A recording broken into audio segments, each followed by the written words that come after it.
Hello dear students, good morning. Previous class में अपन ने जो टॉपिक्स डिस्कस किए हैं उनमें विद्युत विभव को डिफाइन कर लिया है अपन ने। विद्युत विभव को डिफाइन करने के बाद विद्युत क्षेत्र से विद्युत विभव कैसे फाइंड आउट करते हैं वो अपन ने सीखा था। फिर बिंदुवत आवेश के कारण विभव अपन ने निकाला था के क्यू अपॉन में आर, और बिंदुवत आवेश के कारण विभव निकाल के उसको अपन ने बहु आवेश निकाय की वजह से विभव क्या होता है निकालने के लिए काम में लिया था। ठीक है, आज की क्लास का अपना टॉपिक रहेगा इलेक्ट्रिक डायपोल के कारण। इलेक्ट्रिक डायपोल के कारण उसकी एक्सिस लाइन पे विभव क्या होता है, और इलेक्ट्रिक डायपोल के कारण उसकी जो इक्वेटर लाइन होती है, विषुवतीय रेखा या विषुवतीय तल पर विभव क्या होता है वो अपन फाइंड आउट करेंगे, कैलकुलेट करेंगे। ठीक है, सो लेट वी स्टार्ट। विद्युत द्विध्रुव के कारण विद्युत विभव कैसे ज्ञात करते हैं। चलो एक सिंपल सा निकाय अपन बनाते हैं।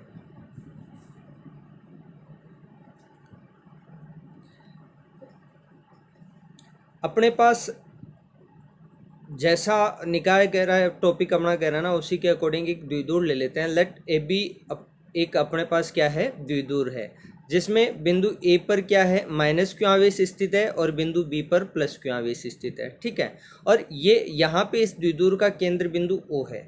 इस द्विध्रुव के केंद्र बिंदु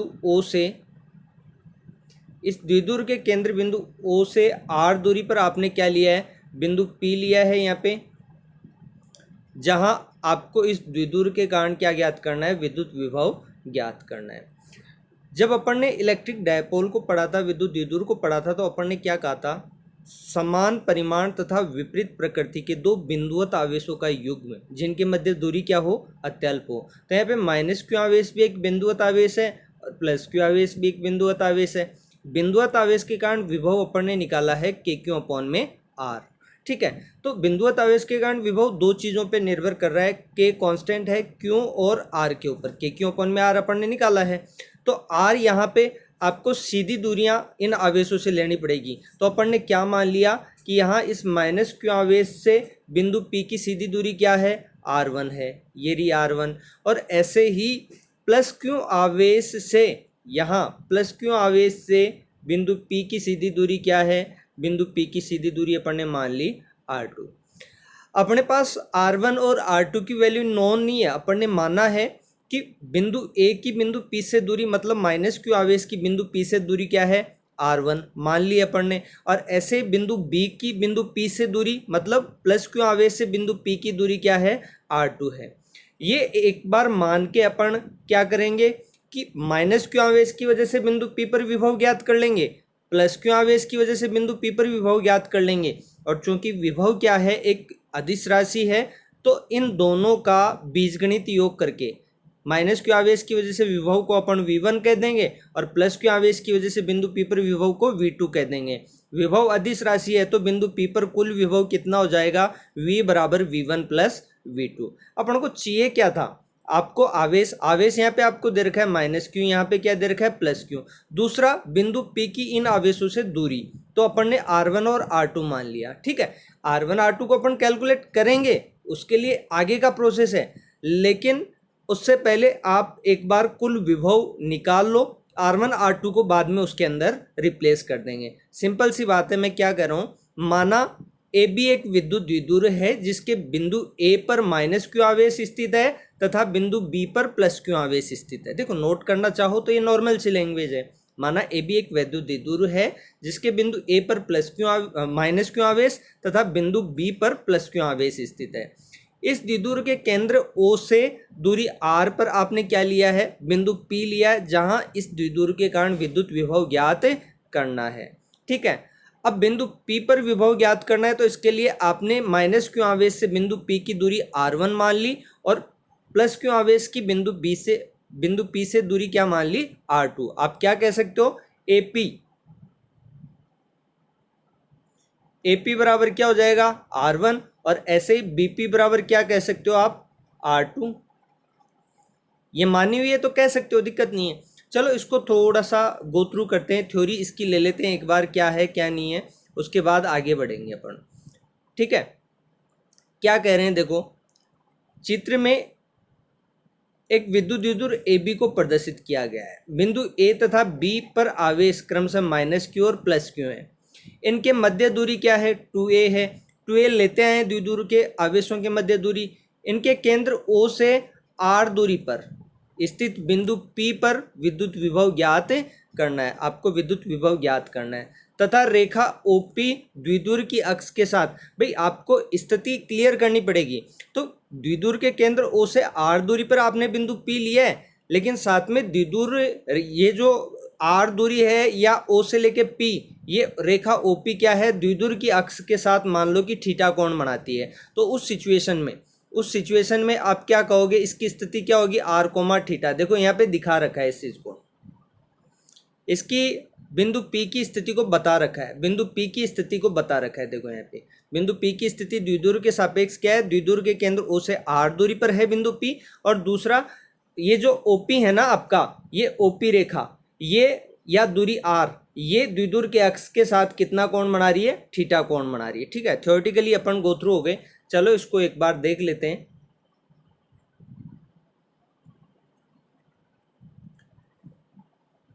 A पर स्थित -q आवेश के कारण, A पर स्थित -q आवेश के कारण P पर विभव क्या हो जाएगा आपका? V1 मान लिया अपन ने, 1/4 पाई एप्सिलॉन नॉट, इसको अपन के लिखते हैं पीछे स्थिर विद्युत बल नियतांक के रूप में। यहाँ पे एप्सिलॉन नॉट क्या है? निर्वात की विद्युतशीलता है, जिसका मान कितना होता है? 8.85 गुणा 10⁻12। उल्टा हो जाएगा, कूलाम स्क्वायर बटा में न्यूटन इंटू मीटर स्क्वायर, के मात्रक का। वैसे के यूज करें तो के की वैल्यू क्या होती है? 9 गुणा 10⁻9 न्यूटन मीटर स्क्वायर बटा में कूलाम स्क्वायर। ये बिंदुवत आवेश -q आवेश है तो -q बटा में r1। ठीक है, ऐसे ही बिंदु B पर स्थित +q आवेश के कारण दूरी r2 मानी थी आपने, तो बिंदु P पर विभव क्या हो जाएगा? V2 बराबर 1/4 पाई एप्सिलॉन नॉट q आवेश है प्लस का, तो q/r2। बिंदु P पर कुल विभव कितना हो जाएगा? दोनों को जोड़ दो। अतः विद्युत द्विध्रुव के कारण बिंदु P पर कुल विभव V बराबर क्या हो जाएगा? V1 + V2। ठीक है, जोड़ दीजिए, कोई दिक्कत नहीं है। जोड़ा तो देखो V1 आपका -q आवेश की वजह से था तो ऋणात्मक था, और V2 काय की वजह से था? +q आवेश की वजह से तो धनात्मक था। तो V1 + V2 करोगे तो V1 वाला माइनस का है ना, तो इसको आप माइनस वाली टर्म को बाद में लिख लोगे, प्लस वाली टर्म को पहले लिख लोगे, तो ये कॉमन ले लोगे। फिर इसमें से R1 देखो बाद में चला गया, ये पहले। आप जैसे एलसीएम लोगे तो R1 R2 एलसीएम आएगा, और इसको इससे घटाओगे तो R1 माइनस एलसीएम लेना आपको आता ही है। इसको मैंने समीकरण 1 कह दिया। ठीक है, अब बात यह है कि आपके पास द्विध्रुव के केंद्र O से r दूरी पर बिंदु P लिया है, तो आपके पास r है, आपके पास द्विध्रुव के आवेशों के मध्य दूरी 2a है। R1 और R2 जो आपने माने वो तो है ही नहीं, तो इसको कैलकुलेट करने का एक प्रोसेस इन्वॉल्व करते हैं। कैसे? देखो डायग्राम के ऊपर वापस आइए।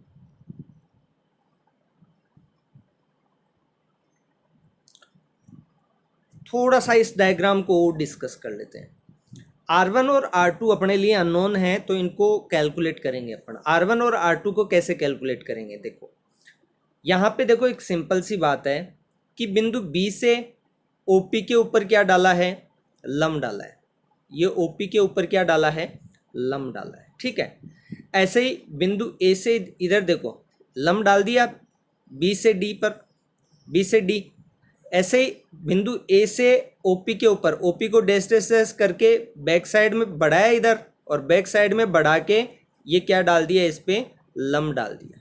ठीक है, अब इसके बाद देखो कि यहाँ पे D से लेके P, यहाँ से D से लेके P मतलब DP, और यहाँ से BP, ये क्या हो जाएंगे? जैसे लंब डालेंगे जो OP के अंदर एक्स्ट्रा पोर्शन था ना, भाई OP आपका BP से क्या होगा? बड़ा है, सिंपल सा अपन को दिख रहा है, लेकिन लंब डालने के बाद जो एक्स्ट्रा पोर्शन है ना वो निकल जाएगा। दूसरी चीज, लंब डालने के बाद आपको पता है ये दूरी यहाँ पे क्या है? ये दूरी यहाँ पे क्या है? 2a। द्विध्रुव के मध्य की दूरी क्या है? अत्यल्प है। अत्यल्प होने की वजह से क्या होगा कि आप D से लेके P मतलब DP लगभग बराबर क्या कह सकते हो? BP। आप क्या कह सकते हो? DP लगभग बराबर होगा काहे के? BP के। बात समझ में आ गई? दूसरा आप देखो, अब यहां पे OP को क्या लिख सकते हो? OP को क्या लिख सकते हो? ओ पी को क्या लिख सकते हो, दो टुकड़ों में जोड़ के लिख सकते हो, ओ डी प्लस डीपी, और डीपी को आप क्या लिख दोगे, R2 लिख दोगे। डायग्राम को समझिए, इसमें आपने क्या किया, यहां से एक लंब डाला है, ठीक है, लंब डाला है ना, तो यहां से ये दूरी डी से लेके पी ये दूरी, और बी से लेके ये दूरी पी बीपी, ये दोनों क्या हो जाएंगे, लगभग बराबर हो जाएंगे। और बराबर होने की वजह से आप इसको D से लेके P, इसको लगभग बराबर BP कह के क्या कह दोगे, R2 कह दोगे, क्योंकि ये R2 माना हुआ है, क्योंकि R2 की टर्म्स में आपको लेके आना है ना इसको, दैट्स वाई ऐसा कुछ कर रहे हैं। दूसरा, इसको फिर OP को क्या लिखेंगे, OP को O से लेके P, यहां से लेके यहां तक, यहां से लेके यहां तक, O से लेके P, यहां से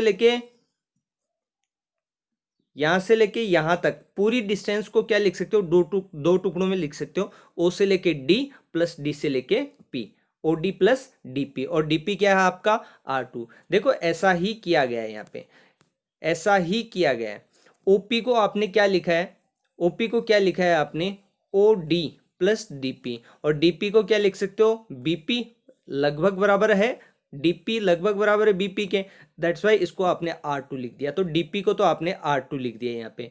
अब बात आ रही है ओडी की, तो ओडी को कैसे निकालेंगे अपन, ओडी को निकालने के लिए यहाँ देखेंगे आप कि एक लंब डाला है, तो एक समकोण त्रिभुज का निर्माण हो रहा है, और लंब डाला है आपने ये, तो यहाँ पे ये 90 डिग्री हो गया, 90 डिग्री के सामने वाला ये है हाइपोटेनस मतलब कर्ण आपका, और कोण के सामने वाला ये है लंब आपका, और ये है आधार, मतलब ओडी आपको क्या ज्ञात करना है, आधार आपको ज्ञात करना है, कर्ण आपके पास है। तो कोस थीटा बराबर यहाँ पे क्या हो जाएगा, कोस थीटा बराबर आधार बटाओ कर्ण, तो आधार तो क्या है ओडी आपको कैलकुलेट करना है, और कर्ण क्या है आपका ए, तो ओडी बराबर क्या हो जाएगा ए कोस थीटा।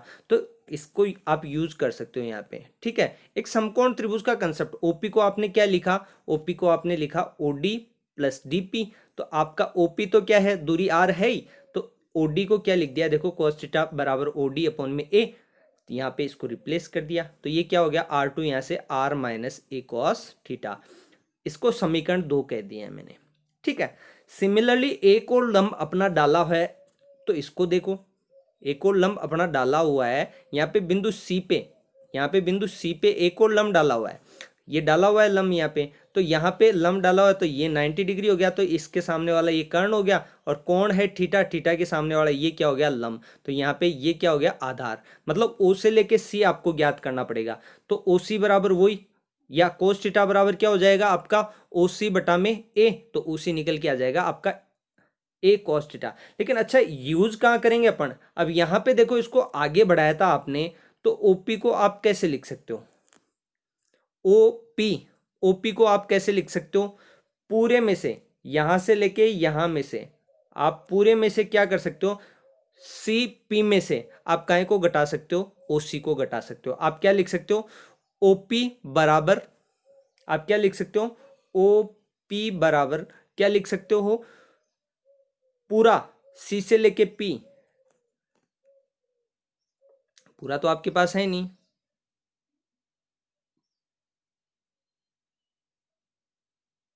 अच्छा इसको क्या लिख दोगे, है ना आपके पास ये वैल्यू है, कैसे नहीं है, सीपी, सी से लेके पी, ये प्लस या सॉरी माइनस होगा यहाँ पे, सीपी माइनस पूरे में से काहे को घटाना पड़ेगा, ओसी को घटाना पड़ेगा, और सीपी को आप क्या लिख सकते हो, ये सी यहां से लेके यहां तक, इसको आप क्या लिख सकते हो, एपी लिख सकते हो, और एपी क्या है आपका R1, इसको क्या लिख दोगे R1, और माइनस ओसी क्या निकल के आ गया ए कॉस थीटा, यहां पे ओपी क्या है R, तो यहां से R1 की वैल्यू क्या निकल के आ जाएगी ए कॉस थीटा, दूसरे साइड चला जाएगा, R1 क्या हो जाएगा R plus A cos theta. देखो यहाँ पे यही किया हुआ है, आपने क्या लिख दिया, सीपी को एपी लिख दिया।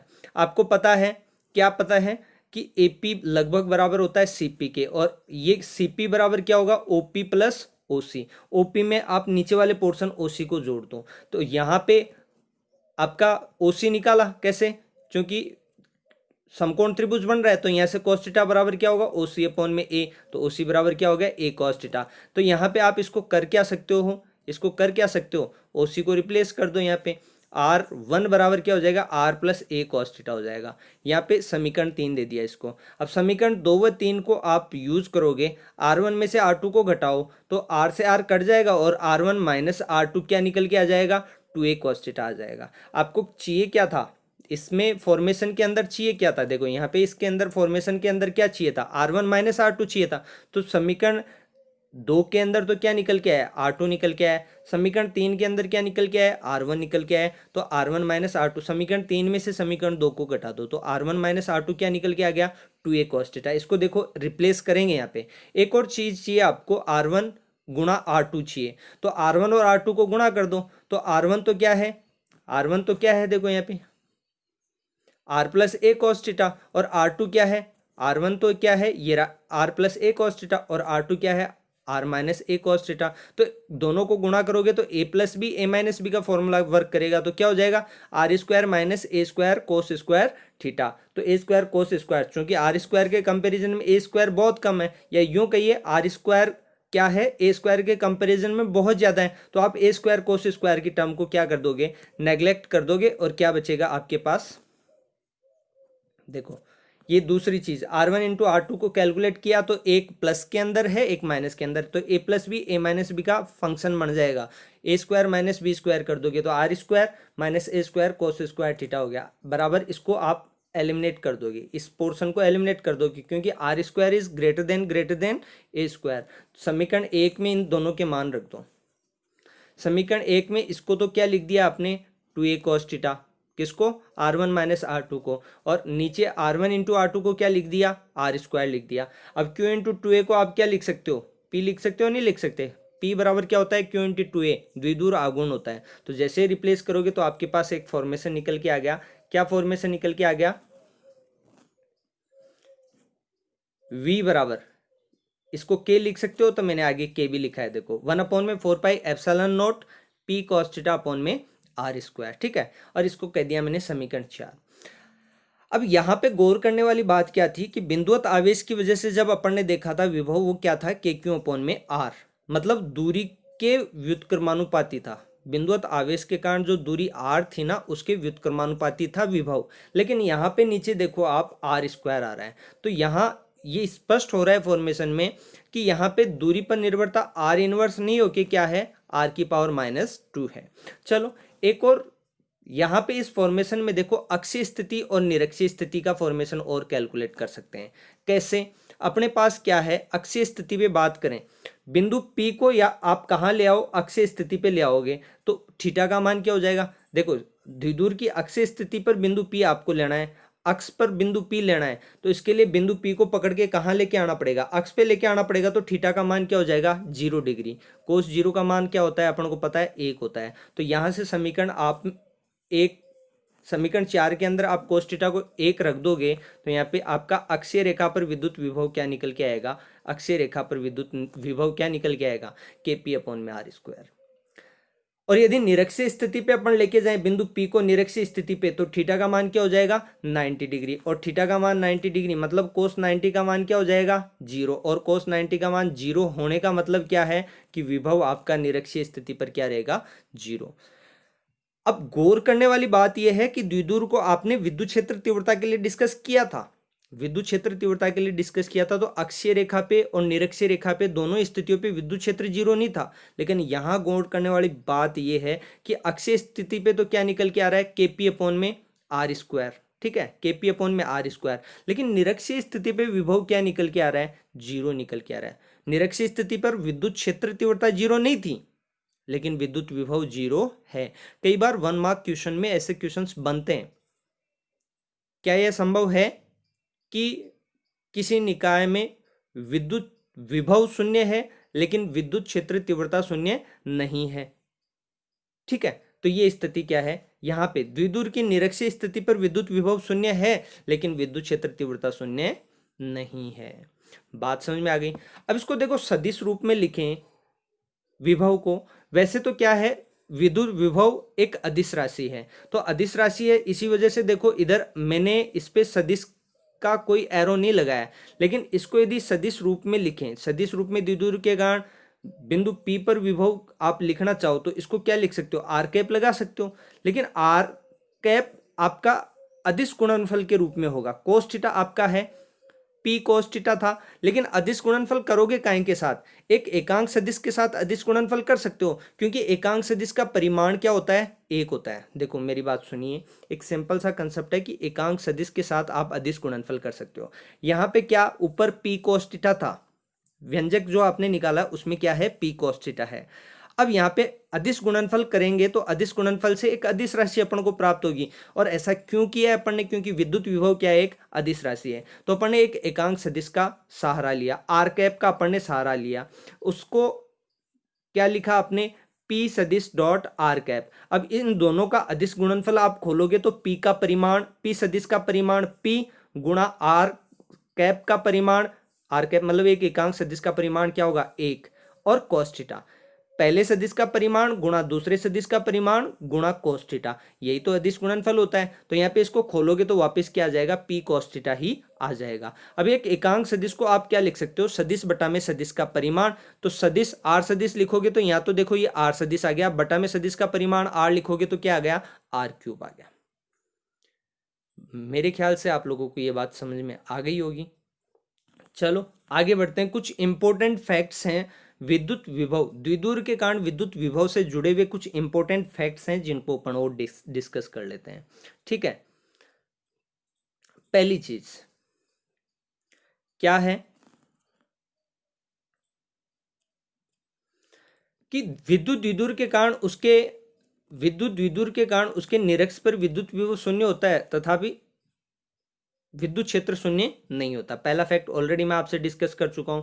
दूसरा, यदि समान परिस्थितियों पर बात करें तो विद्युत द्विध्रुव द्वारा उत्पन्न विभव एकल बिंदु आवेश की वजह से उत्पन्न विभव क्या होता है, केपी अपॉन में आर, लेकिन इसमें क्या है, केपी अपॉन में आर, सॉरी के क्यू अपॉन में आर, एक बिंदु आवेश की वजह से विभव क्या होता है, के क्यू अपॉन में आर। तो यहाँ पे क्या है, 2a cos थीटा अपॉन में आर एक्स्ट्रा है। तो आप क्या कहोगे कि समान परिस्थितियां ले रहे हैं, दूरी आर ले रहे हैं बिंदु P की, तो द्विध्रुव द्वारा उत्पन्न विभव क्या होगा, एकल आवेश के कारण उत्पन्न विभव से 2a cos थीटा अपॉन में आर गुणा होगा, 2a cos थीटा अपॉन में आर गुणा होगा। इस फॉर्मूले को देखो आप थोड़ा सा समझ सकते हो, क्योंकि यहाँ पे अपन ने व्यंजक निकाला है। देखो इस व्यंजक में आप देखो यहाँ पे के क्यू अपॉन में, इसको आर स्क्वायर को क्या लिख सकते हो, आर गुणा आर लिख सकते हो। तो ये के क्यू अपॉन में आर, ये तो विभव बिंदुवत आवेश की वजह से, तो एक्स्ट्रा क्या रह गया इस फॉर्मूले में, 2a cos थीटा अपॉन में आर रह गया। तो अपन क्या कहेंगे, एकल आवेश की वजह से उत्पन्न विभव का 2a cos theta upon are गुणा में तो है, गुणा द्विध्रुव के कारण बिंदु P पर विभव होगा। ठीक है, यहाँ पे दूरी आर ली, एकल आवेश की वजह से भी दूरी आर ली, तभी तो कहा है ना समान परिस्थितियों में। ठीक है, समान परिस्थितियों में यही कहा हुआ है। थर्ड वन देखो, छोटे विद्युत द्विध्रुव के लिए विद्युत विभव क्या है, दूरी के वर्ग के व्युत्क्रमानुपाती है, बटा में आर स्क्वायर आ रहा है, केपी अपॉन में आर स्क्वायर, अक्षीय रेखा पे, निरक्षीय रेखा पे 0 हो रहा है। वैसे नॉर्मली अपन व्यंजक को देखें तो केपी कोस थीटा अपॉन में आर स्क्वायर है, तो आर दूरी के वर्ग के व्युत्क्रमानुपाती है द्विध्रुव के कारण विद्युत विभव। ठीक है, वन मोर थिंग, विद्युत द्विध्रुव के कारण विभव केवल दूरी पर ही निर्भर करता है, केवल और केवल दूरी पर ही निर्भर करता है, बल्कि वह स्थिति सदिश आर कैप तथा द्विध्रुव के मध्य कोण पर भी निर्भर करता है, थीटा पर भी निर्भर करेगा। किसी विद्युत द्विध्रुव के कारण विद्युत विभव केवल दूरी पर ही निर्भर करता है, लेकिन स्थिति सदिश आर की बात कर रहे हैं अपन, अक्ष के साथ थीटा कोण पर है, तो द्विध्रुव आघूर्ण आर सदिश तथा द्विध्रुव आघूर्ण के मध्य कोण पर भी ये निर्भर करेगा, दोनों चीजों पे निर्भर करेगा। चलो अब नेक्स्ट अपना टॉपिक है समविभव पृष्ठ, इक्विपोटेंशियल सरफेस की अपन बात करेंगे नेक्स्ट। देखो समविभव पृष्ठ का एक कंसेप्ट अपने पहले भी आ चुका है डिस्कशन में, एक चालक पृष्ठ को अपन ने समविभव पृष्ठ कहा था, और चूंकि विद्युत क्षेत्र रेखाएं समविभव पृष्ठ के लंबवत होती हैं, तो विद्युत क्षेत्र रेखाएं सदैव आवेशित चालक पृष्ठ के भी लंबवत अपन ने कहा था। जब अपन ने विद्युत क्षेत्र रेखाओं की प्रॉपर्टीज को डिस्कस किया था तो उस समय क्या कहा था अपन ने कि चूंकि एक चालक आवेशित चालक पृष्ठ एक समविभव पृष्ठ के समान होता है, और विद्युत क्षेत्र रेखाएं सदैव समविभव पृष्ठ की क्या होती हैं, लंबवत होती हैं। तो एक आवेशित चालक पृष्ठ के भी विद्युत क्षेत्र रेखाएं कैसे होंगी, लंबवत होंगी। ऐसा एक विद्युत क्षेत्र रेखाओं के गुणों में डिस्कशन हुआ था।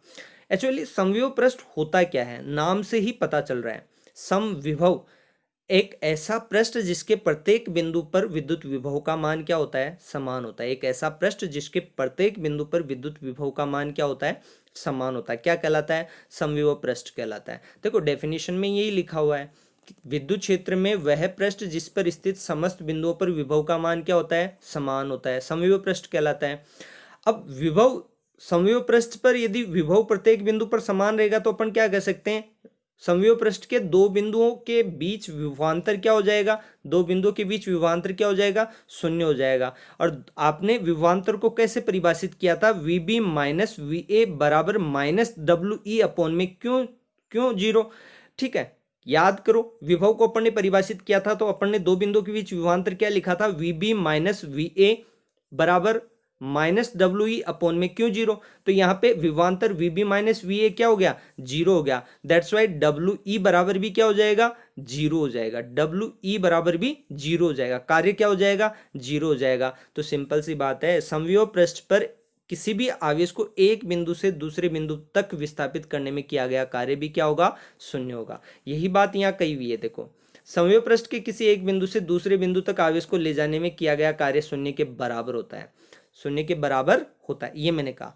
अब देखो एक और फैक्ट यहां से, जैसे कहा कि समविभव पृष्ठ पर एक बिंदु से दूसरे बिंदु तक यदि किसी आवेश को आप लेके जा रहे हो, विभवांतर जीरो है तो ले जाने में किया गया कार्य भी क्या होगा, जीरो होगा। तो यहां पे एक और कंसेप्ट निकल के आ रहा है।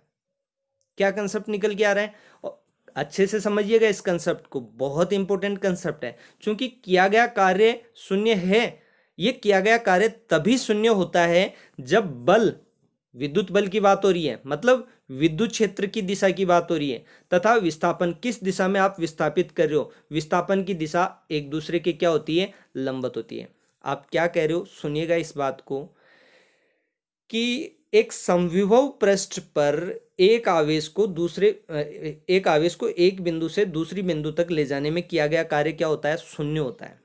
ठीक है, मान गए। लेकिन ये किया गया कार्य तभी संभव होता है जब विद्युत क्षेत्र और विस्थापन की दिशा, आपने कार्य को क्या कहा था, विद्युत बल और विस्थापन दोनों का अदिश, कार्य क्या होता है, एक अदिश राशि होती है। तो W बराबर क्या लिखा था आपने, F सदिश डॉट D सदिश या DL सदिश, याद आया कुछ, जब अपन कार्य को कैलकुलेट कर रहे थे तो बल और विस्थापन का क्या था, अदिश गुणनफल था। और F DL cos theta, theta का मान 90 डिग्री होगा, कोस 90 का मान क्या होता है, जीरो होता है। तो किया गया कार्य W क्या होगा, जीरो होगा। तो यहाँ पे किया गया, अपन कह रहे हैं कि समविभव पृष्ठ के प्रत्येक बिंदु पर विभव का मान समान है, दो बिंदुओं के बीच विभवांतर जीरो होगा, तो किया गया कार्य भी जीरो होगा। एक आवेश को एक बिंदु से दूसरे बिंदु तक ले जाने में यदि वो कार्य जीरो है तो विद्युत क्षेत्र की दिशा, मतलब विद्युत बल की दिशा और आवेश के विस्थापन परस्पर एक दूसरे के क्या रहेंगे, लंबवत रहेंगे। विस्थापन की दिशा, विस्थापन आप पृष्ठ पे तो करवाओगे, तो विस्थापन की दिशा मतलब पृष्ठ और विद्युत क्षेत्र एक दूसरे के क्या हो जाएंगे, लंबवत हो जाएंगे। एक कॉमन सी बात है। अतः समविभव पृष्ठ पर विद्युत क्षेत्र की दिशा हमेशा तल की क्या रहेगी, लंबवत। इससे एक बात समझ में आ गई कि समविभव पृष्ठ क्या है। आप किसी आवेश को समविभव पृष्ठ पे विस्थापित करोगे, सिंपल सी बात है, विस्थापित करोगे तो पृष्ठ पर ही तो विस्थापित करोगे, तो विस्थापन की दिशा और विद्युत क्षेत्र एक दूसरे के लंबवत होना चाहिए। तो समविभव पृष्ठ और विद्युत क्षेत्र एक दूसरे के क्या होना चाहिए, लंबवत। आई होप आप लोगों को ये बात समझ में आई होगी। एक कॉन्क्लूजन से दूसरा, दूसरे से तीसरा, तीसरे से चौथे, वन बाय वन एक एक कंसेप्ट को अपन लिंक करते जा रहे हैं। पहला लिंक, समविभव पृष्ठ के प्रत्येक बिंदु पर विभव का मान बराबर होता है। ठीक है, इससे दूसरी बात, समविभव पृष्ठ के दो बिंदुओं के बीच विभवांतर क्या होता है, जीरो, विभव का अंतर क्या होता है, जीरो। इससे तीसरी बात, विभवांतर जीरो है, अपन ने पढ़ा है VA माइनस VB बराबर W अपॉन में क्यू नॉट। विभवांतर को अपन जब परिभाषित किया तब की बात है। अब VB माइनस VA क्या है, जीरो है, तो W बराबर भी क्या हो जाएगा, जीरो। ये भी फैक्ट है, कोई दिक्कत नहीं है। अब कार्य को अपन ने बल गुणा विस्थापन से परिभाषित किया है। बल और विस्थापन का अदिश गुणनफल F सदिश डॉट D सदिश, खोलोगे तो FD कोस थीटा आएगा, W बराबर FD कोस थीटा आएगा। अब डब्लू को जीरो करना है तो कोस 90 को जीरो, कोस थीटा को जीरो करना पड़ेगा, तो थीटा का मान 90 डिग्री। मतलब विद्युत बल किधर लगेगा, या तो विद्युत क्षेत्र की दिशा में या फिर विद्युत क्षेत्र के विपरीत दिशा में। आवेश धनात्मक या ऋणात्मक उस केस पे। तो यहाँ पे विस्थापन पृष्ठ पे तो करोगे, समविभव पृष्ठ पे आवेश को विस्थापित होगी, तो विस्थापन और विद्युत क्षेत्र के बीच कोण 90 डिग्री होगा। तो ये कोण 90 डिग्री होने का मतलब क्या है कि पृष्ठ हमेशा, समविभव पृष्ठ हमेशा विद्युत क्षेत्र के क्या होगा, लंबवत होगा। एक के बाद दूसरा, दूसरे के पास तीसरा, तीसरे के बाद चौथा, ये लिंक हो रही है कंसेप्ट। यहाँ पे क्या करें, तभी शून्य होगा जब बल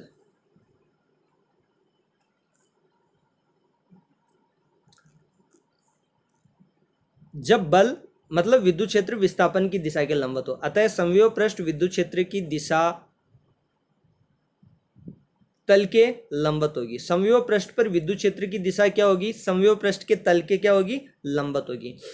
late we discuss few examples of equipotential surface. कुछ समविभव पृष्ठ के एग्जांपल्स को डिस्कस करते हैं। फॉर एग्जांपल सबसे पहले इसको डिस्कस कर लीजिए।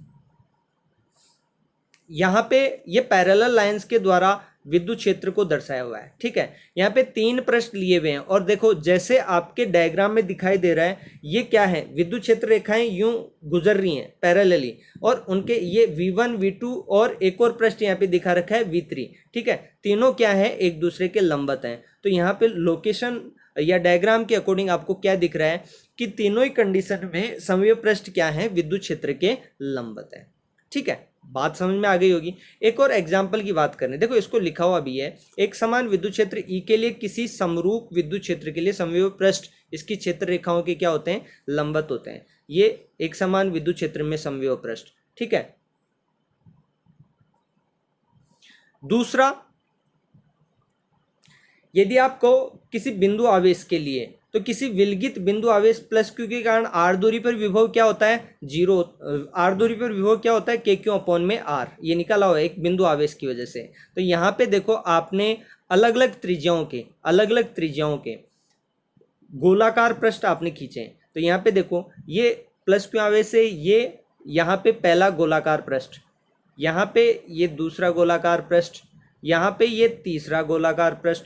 तो आप यदि एक बिंदुवत आवेश को केंद्र मानकर उसके चारों ओर गोलीय पृष्ठ खींचते हो, तो देखो इस पृष्ठ पे आप चाहे बात करो, इस बिंदु पे विभव क्या होगा, के क्यू अपॉन में आर। इस बिंदु पे बात करोगे तो के क्यू अपॉन में आर, इस बिंदु पे बात करोगे तो के क्यू अपॉन में आर। मतलब एक बिंदुवत आवेश को केंद्र मानकर उसके चारों ओर गोलीय पृष्ठ खींचें, तो उस गोलीय पृष्ठ के प्रत्येक बिंदु पर विभव का मान क्या रहेगा, बराबर रहेगा। तो एक गोलीय पृष्ठ क्या होगा, एक समविभव पृष्ठ ही होगा। अपन क्या करें, समविभव पृष्ठ, ऐसा पृष्ठ जिसके प्रत्येक बिंदु पर विभव क्या हो, बराबर हो। ऐसे दूसरा पृष्ठ है, उसके भी प्रत्येक बिंदु पर गोलीय पृष्ठ की केंद्र से दूरी क्या रहेगी, समान रहेगी। तो आप एक बिंदुवत आवेश को केंद्र मान के अनंत गोलीय पृष्ठ खींच सकते हो उसके चारों ओर। बिंदुवत आवेश को केंद्र मान के उसके चारों ओर अनंत गोलीय पृष्ठ खींच सकते हो, और ये अनंत गोलीय पृष्ठ सबके सब क्या होंगे, समविभव पृष्ठ होंगे। तो क्वेश्चन बनता भी है, एक बिंदुवत आवेश को केंद्र मानकर उसके चारों ओर खींचा गया गोलीय पृष्ठ क्या होता है, समविभव पृष्ठ। तो क्वेश्चन क्या बनेगा कि एक बिंदुवत आवेश के चारों ओर कितने समविभव पृष्ठ खींचे जा सकते हैं। सिंपल सी बात है, अनंत समविभव पृष्ठ खींचे जा सकते हैं। अलग अलग त्रिज्याओं के कितने भी गोलीय पृष्ठ ले लीजिए आप, ठीक है। एक बिंदु आवेश के कारण समविभव पृष्ठ आपको मैंने एग्जाम्पल के तौर पे बता दिया। देखो यही थ्योरी में लिखा हुआ है, यहाँ ज़्यादा कुछ है नहीं बात करने वाले। यदि हम प्लस क्यू आवेश के चारों ओर आर त्रिज्या का गोला बनाए, तब इस गोले पर स्थित सभी बिंदुओं पर विभव क्या रहेगा, समान होगा। समविभव पृष्ठ गोलाकार होते हैं जिनका केंद्र आवेश पर होता है। धन बिंदु आवेश के लिए जैसे जैसे गोलीय पृष्ठ की त्रिज्या बढ़ती जाती है, वैसे वैसे गोलीय पृष्ठ का विभव क्या होता जाता है, कम। भाई गोलीय पृष्ठ का आकार आप बढ़ाते जाओगे, मतलब गोलीय पृष्ठ की त्रिज्या बढ़ती जाएगी। अपन ने क्या पढ़ा है, के क्यू अपॉन में आर, तो दूरी के वर्ग के क्या है, व्युत्क्रमानुपाती है। तो गोलीय पृष्ठ की जैसे जैसे त्रिज्या बढ़ती जाएगी, विभव का मान क्या होता जाएगा, घटता जाएगा। कुछ प्रॉपर्टीज और हैं समविभव पृष्ठ की, उनको डिस्कस कर लो। पहले ही डिस्कस कर चुके हैं, लेकिन एक बार एज ए पॉइंट्स आप डिस्कस कर लो। क्योंकि समविभव पृष्ठ के प्रत्येक बिंदु पर विभव का मान क्या होता है, समान होता है। अतः किसी समविभव पृष्ठ पर किसी बिंदु आवेश को एक बिंदु से दूसरे बिंदु तक ले जाने में किया गया कार्य क्या होता है, शून्य। We have already discussed about this point, ठीक है। किया गया कार्य 0। विद्युत क्षेत्र की दिशा सदैव समविभव पृष्ठ के तल के लंबवत होती है। ये अपन विद्युत क्षेत्र रेखाओं की प्रॉपर्टीज में भी पॉइंट डिस्कस कर चुके हैं एक चालक पृष्ठ को लेके, क्योंकि एक चालक पृष्ठ क्या होता है, समविभव पृष्ठ होता है। इस वजह से विद्युत क्षेत्र रेखाएं चालक आवेशित चालक पृष्ठ के लंबवत होती हैं। तो ये बात यहाँ पे आ रही है कि विद्युत क्षेत्र की दिशा सदैव समविभव पृष्ठ के तल के कैसे होती है, लंबवत होती है।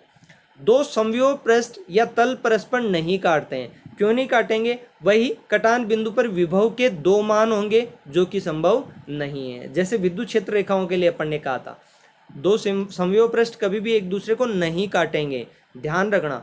काटते हैं तो उस सिचुएशन में एक ही बिंदु पर विभव के दो मान हो जाएंगे। दिशा की बात नहीं हो रही क्योंकि विभव अधिस्रोत, विभव के दो मान हो जाएंगे, परिमाण दो अलग अलग प्रदर्शित करेगा विभव, तो ये चीज़ संभव नहीं है। एक और लास्ट में प्रॉपर्टी है, उसको और देख लो कि किसी चालक की सतह सदैव समविभव पृष्ठ होती है। वस्तुतः किसी चालक का संपूर्ण आयतन एक समान विभव पर होता है। चलिए, ये जो फैक्ट्स हैं अपन ने समविभव पृष्ठ से रिगार्डिंग डिस्कस कर लिए हैं। At last I will also request you to all of my institutional students that please subscribe my channel. ज़रूरी होता है ये चीज़ें आपको नए जब मैं अपने चैनल के स्टैटिक्स को देखता हूँ तो उसमें पता चलता है कि 95% जो वॉच टाइम है ना वो अनसब्सक्राइब्ड यूजर से आ रहा है और वो लगभग इंस्टीट्यूशनली स्टूडेंट्स हैं। तो उन सभी स्टूडेंट्स से मेरा रिक्वेस्ट रहेगा, मेरे यूट्यूब चैनल पे आप जाके, यूट्यूब सभी चलाते हैं, और फिजिक्स गुरु एजे सर सर्च कीजिए। मेरा पिक आपको नज़र आएगा, उस पर जैसे क्लिक करोगे चैनल पे चले जाओ और आप उसको सब्सक्राइब कर लें। और सब्सक्राइब करके आप क्या कर सकते हो, बेल आइकन को प्रेस कर सकते हो। जैसे मैं नई क्लास अपलोड करूँगा तो आप लोगों को उसका नोटिफिकेशन आ जाएगा। So please I will request you to all of my students that please subscribe my YouTube channel. Okay, thank you.